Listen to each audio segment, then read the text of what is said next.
Hello guys, in this video I am going to show you how to enable Face ID in the Stocard application.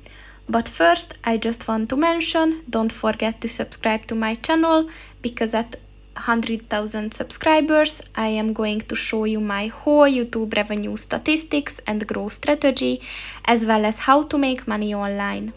Let's jump into it. First of all, open the application on your phone. And then click on the account button at the bottom of the page on the right.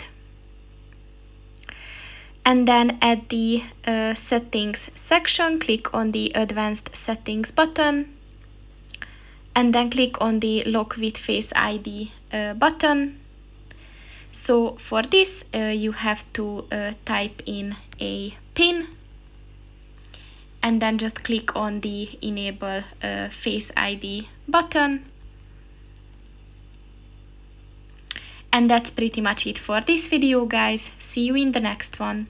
Goodbye.